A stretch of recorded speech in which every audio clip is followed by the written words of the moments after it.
Friends, स्वागत है आपका बेसिक मैथ की क्लास में। आज हम आपको इम्पोर्टेंट फैक्ट्स के बारे में बताएंगे। पहला फैक्ट जो है वो है किसी संख्या में शून्य का गुणा किया जाए या शून्य में किसी संख्या से गुणा किया जाए तो जो हमेशा गुणनफल प्राप्त होगा वो जीरो होगा, शून्य ही प्राप्त होगा। जैसे 9 गुणा 0 बराबर 0 ही प्राप्त होगा और 0 गुणा 9 बराबर 0 प्राप्त होगा। एग्जाम्पल, 5 की गुणा 0 से की 0 प्राप्त होगा, 0 की गुणा 5 से करेंगे 0 प्राप्त होगा।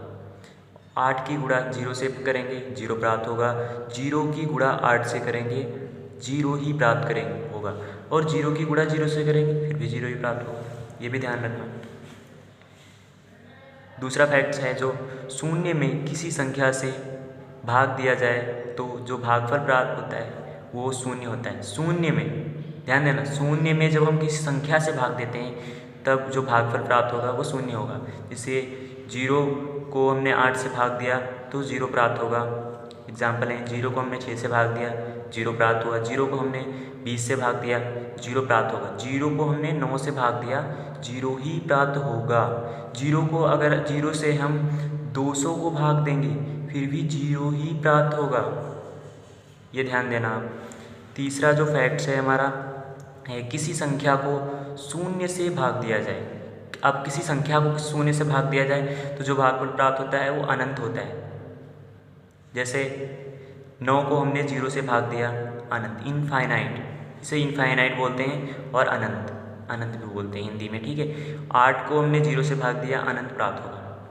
चौथा हमारा जो फैक्ट्स है वह है किसी संख्या की घात शून्य होने पर उसका मान हमेशा 1 होता है। जैसे हमने 2 की घात 0 अगर है कहीं पे लिखा हुआ, हमने सॉल्व करना है तो 1 आएगा। 5 की घात अगर 0 है फिर भी 1 आएगा और कितनी भी बड़ी संख्या हो उसकी घात 0 है फिर भी 1 ही आएगा। पांचवा फैक्ट जो है किसी संख्या को स्वयं से भाग देने पर जो भागफल प्राप्त होगा वो 1 प्राप्त होगा।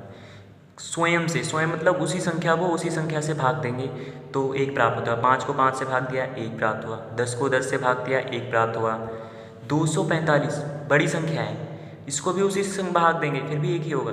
और 0 को 0 से जो भाग देंगे उसे अपरिभाषित, उसे परिभाषित नहीं किया जा सकता, अपरिभाषित।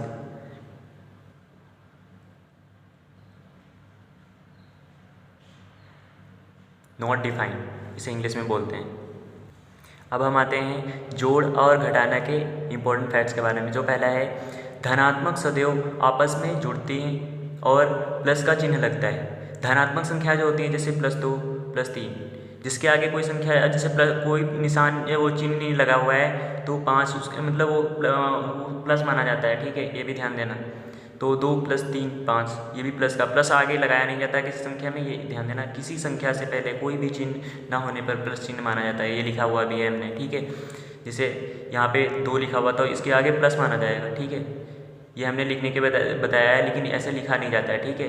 +5, 2 + 3 = 5। दूसरा जो है धनात्मक और ऋणात्मक संख्याएं आपस में घट जाती हैं और चिन्ह हमेशा बड़ी संख्या का लगता है। जैसे जो संख्या बड़ी होगी उसका चिन्ह लगेगा और आपस में घट जाती है, ये भी ध्यान देना। +5 -7 बराबर -2, 9 -12 बराबर -3। -12 इसमें बड़ी संख्या है, इसमें -7 बड़ी संख्या है, इसलिए माइनस का चिन्ह लगेगा। -12 + 8 -4 बचेगा। 17 -34 बराबर -17। जो बड़ी संख्या होगी उसी की घात लगेगी और उसी का चिन्ह लगेगा, ये ध्यान देना। गैस तीसरा जो फैक्ट्स है ऋणात्मक संख्याएं आपस में जुड़ जाती हैं। ऋणात्मक संख्याएं जैसे जिसके आगे माइनस लगा होता है वो ऋणात्मक संख्या होती है, आपस में जुड़ जाती हैं और चिन्ह हमेशा ऋण का रखता है। देखिए -6 -2 -8 जोड़ देंगे, चिन्ह माइनस का लगा देंगे। -8 -7 -15 -7 -5 -12 -8 -9 -8 -17, ये ध्यान देना, ठीक है। अब इसमें गुणा में भी कुछ फैक्ट्स होते हैं, ये बहुत इंपॉर्टेंट है, आप ध्यान देना, ठीक है। गुणा मल्टीप्लिकेशन, प्लस की गुणा, प्लस की संख्या कोई है उसकी गुणा प्लस से करेंगे तो प्लस होगा। जैसे 2 की गुणा 4 से की, देखो इसके आगे चिन्ह नहीं है तो प्लस माना जाएगा, ये ध्यान देना, ठीक है। 2 की 4 से की 8 प्लस, ठीक है।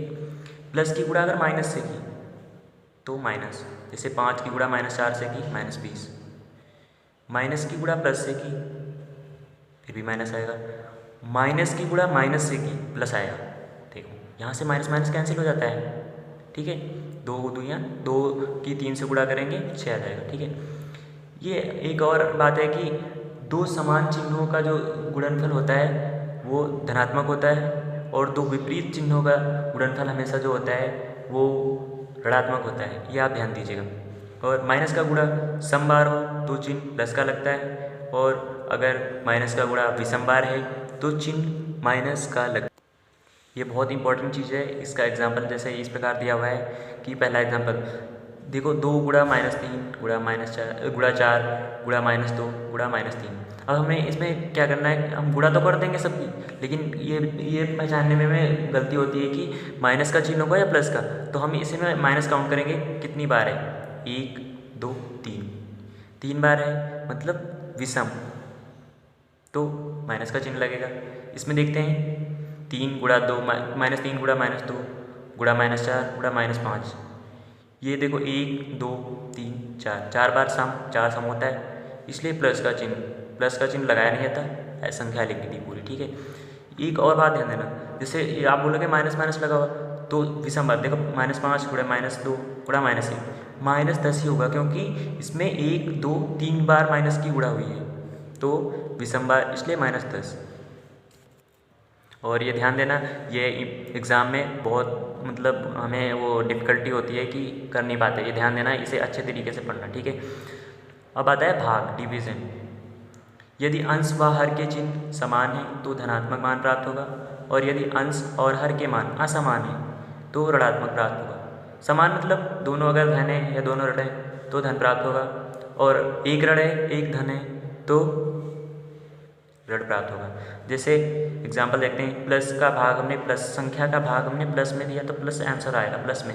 जैसे 6 के भाग हमने 2 में दिया, 3 है, प्लस लगाया नहीं जाता है, ध्यान देना आप, तो आपको बता चुके हैं, ठीक है, बार बार बताने की ज़रूरत नहीं है। अब प्लस का भाग हमने माइनस में दिया, 6/-2, माइनस में ही आंसर आएगा। देखो माइनस का भाग हमने माइनस में दिया, प्लस आया। जैसे -6 का भाग हमने -2 से दिया, माइनस माइनस कैंसिल हो गया, 3 आया।